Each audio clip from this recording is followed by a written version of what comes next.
Yine de onlar da yemiştik ya. Dur bakayım bir.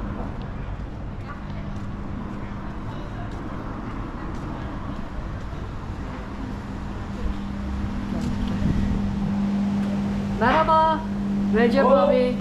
Ablam benim, hoş gelmişsiniz. Ne yapıyorsun? İyi, sen ne yapıyorsun? Kolay Vallahi gelsin. ne yapalım işte. Döner taze mi? Yeni mi Hazır. sattın? He, Hazır mı yoksa daha pişecek? hazır hazır. Ha iyi. Ne yapıyorsun? İyisin. Tamam, müşteri yaptım. Vallahi iyidir, sağ ol. Siz ne yapıyorsunuz? İyi, sağ ol. Hoş geldin abi. Konuşuyoruz. Dedik burada bir döner yiyelim. Buyurun. Senin, Tamam. bir bakayım şöyle, senin döner başka Almanya usulü değil mi seninki? He. Ya anlatsana biraz şu sosları falan. Vallahi hepsini kendim yapıyorum. Kendin yapıyorsun. He. Tamam. Bu cacık, mayo bilmiyorum. Çili mayo, yani Tamam. hepsini günlük taze yapıyorum. Kaç yıldır sen buradasın? Vallahi 6. sene olacak. Nereliydin sen? Sarıkaya. Sarıkaya. Sarıkaya köylerinden. Daha Sarıkaya'nın köyü de mi var? Köyü de Hangi köyü? Yok ya, şaka ediyorum, Sarıkaya köyü yok. Değil mi? Sarıkaya kendi köyü. Ben bazen öyle şaka yapıyorum. Sarıkaya köyü. Ha. Kimse tanımıyor, biliyor musun? İşler nasıl? Şükür valla. İş var da adam yok. İşçi bulamıyorsun. Niye? Ya geliyor 2 gün, 3 gün çalışıyor, ondan sonra zor geliyor. Tamam. Ya gidiyorlar. Bir de burada çok güzel sosyal haklar var. Almanya gibi değil. Almanya'da istediğin adam bulabilirsin. Burada yok. Sen Almanya'dan gelmiştin değil mi? He. Hangi şehirden? Flensburg. Flensburg. Orayla bura arasında ne fark var? Ya orada köylerde bile dönerci dükkanı var yani. Burada yoktu. 5 senede kaç tane açtık? 1, 2, 3, 4 tane. Sen Dört. açtın hepsini. Evet. Bu ilk dükkanı da biliyorsunuz, ben açtım. Ha, ortaklığı açmıştın. O sonra onlara mı Ondan bıraktın? sonra ayrıldım, Holding'e gittim, Weile'ye gittim. Ondan sonra tekrar buraya geldim. Tamam.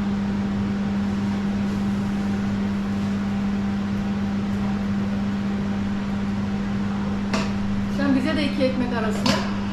Hemen ablam.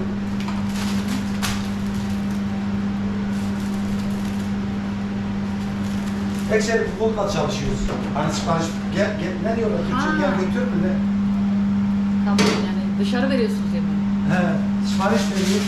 Şurada iPad'e geliyor. Tamam. Oradan hemen zaman veriyorum. Peki pahalı olmuyor mu senin için hani onların götürmesi? He? O firmanın götürmesi pahalı olmuyor mu senin için? Yani kârın var mı, iyi mi? Fiyatları yükseltmişim. Yani Ha, onu oradan alıyorsun. ya 20% falan yükseltmişim. fiyatları. Tamam.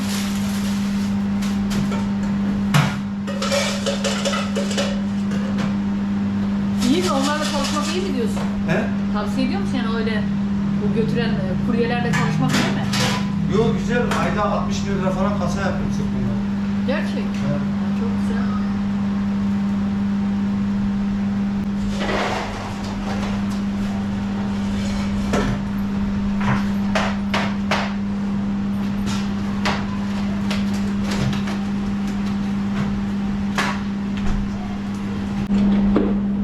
Kim o? He? Irina. İruş. He? İruş. Çok tatlı ya. Vallahi maşallah. İşte bunların ne suçu var ki? Hayır. Hadi gel bir içecek alalım mı?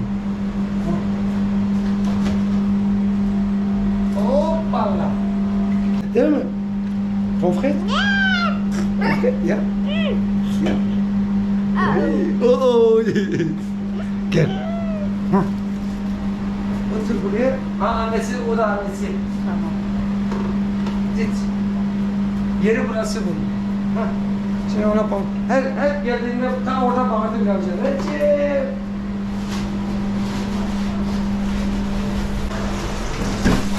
Nasıl tanıştınız da anlatsana. He? Kızla nasıl tanıştın? Hiç nasıl konuşuyor? Nasıl tanıştın? Ha, annesi burada oturuyordu, ağlıyordu. Ha. Bu da gözlerini siliyordu. Öyle 10-15 dakika bana bakıyor, gülüyor. Ben sırtımı dönüyorum, ondan sonra tekrar ağlamaya başlıyor. Öyle tanıştık. Canım yani. Nasıl oldu? Ya. Adam size 2 tane ekmek arası yapayım. 2 ekmek arası. Bir de küçük patates, komple. Ya.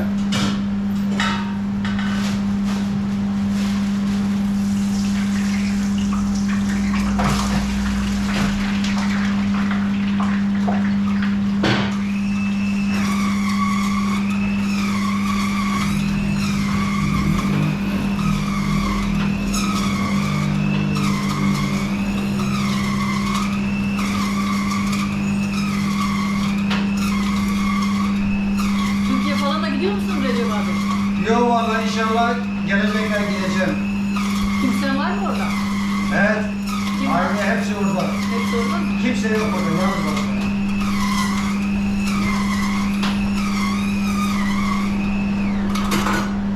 Onlar görecek bu videoyu. Bir şey söylemek istersen söyle. Herkese selam söylüyorum.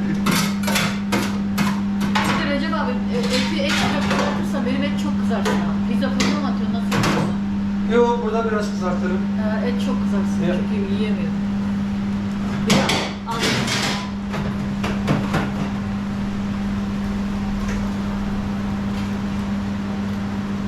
Murat ne yapıyor? İyi onlar Ali, çalışıyorlar. buradalar mı? Buradalar, ikisi de çalışıyor. Selam söyle. Başlasın. Ha, sen söylemiş oldun şimdi görürüm. He? Sen söylemiş oldun selamı. Ya haberi yok ya da daha gelmedi buraya. Bilmiyorum. Öbür dükkanlar hep geliyorlar, her hafta geliyorlar ama şimdi burada. Onlar da çalışıyor, işleri var ya. Ya bir de bu korona girdi millet. Tamam anlatıyoruz. Zaten bu korona olmasaydı belki 4 tane dükkan daha açardı. 4 dükkan daha. Yani- Sen buraya işçi bulamıyorsun. Ya buluyoruz yani. Sıkıya geldim benim bir yerde bir şey çıkmıyor. Değil mi? Dil yok, şey yok yine. Herkes diyor of sen nasıl yaptın? İstesen oluyor ya. Oluyor değil mi? Yeter ki çalışmak istiyor. Yeter ki şeyin olsun o Azmi. azmi Ha. Söyle ailene bir şeyler kapatalım, video yemeğimizi Yok yiyelim. herkese selam söyle. Tamam.